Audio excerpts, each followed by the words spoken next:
जय श्री राधे। आनंद आशुलिपि पत्र का अंक 33, प्रतिलेखन संख्या 5, गति 100 शब्द प्रति मिनट। प्रारंभ करें। महोदय, भारत के संविधान में प्रदत्त भाषा देवनागरी है बराम। इसी देवनागरी भाषा को राजभाषा कहते हैं बराम। आज सरकार चाहे प्रादेशिक हो, चाहे क्षेत्रीय हो अथवा केंद्रीय हो, आम लोगों के लिए प्रचार प्रसार देवनागरी का ही किया जा रहा है। और बात भी ठीक है। जब तक किसी देश में एक बोलचाल की भाषा न हो तो वहाँ भाषा के लिए ही द्वंद्व चलता रहता है बराम।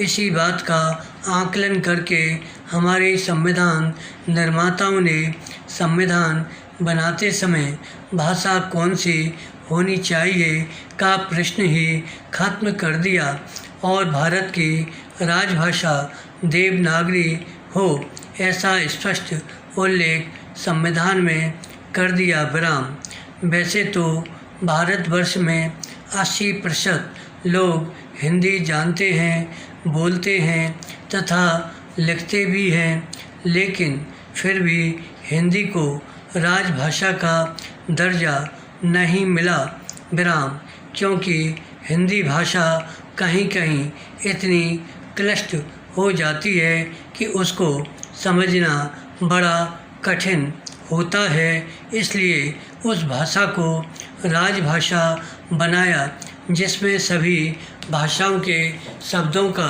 समावेश हो सके, और वह है देवनागरी भाषा बराम। इसे देवनागरी लिपि भी कह सकते हैं।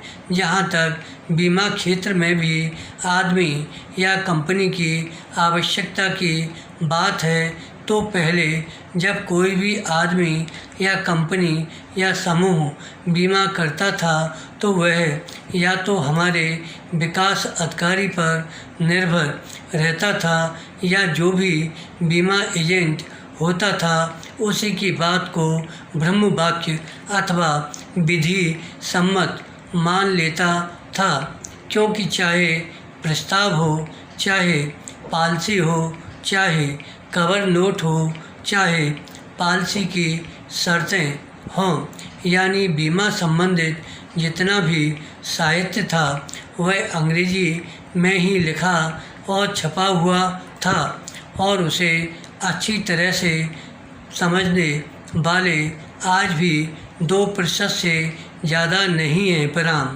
परिणामतः इसका प्रभाव क्या हुआ कि जब भी किसी ग्राहक को हानि या नुकसान होता तो उससे तरह तरह के प्रश्न तथा कागजात मांगे जाते थे, जिनकी पूर्ति उस समय आम ग्राहक नहीं कर पाता था और उसकी हानि या नुकसान की भरपाई नहीं हो पाती थी और उसे तरह तरह से परेशान होना पड़ता था।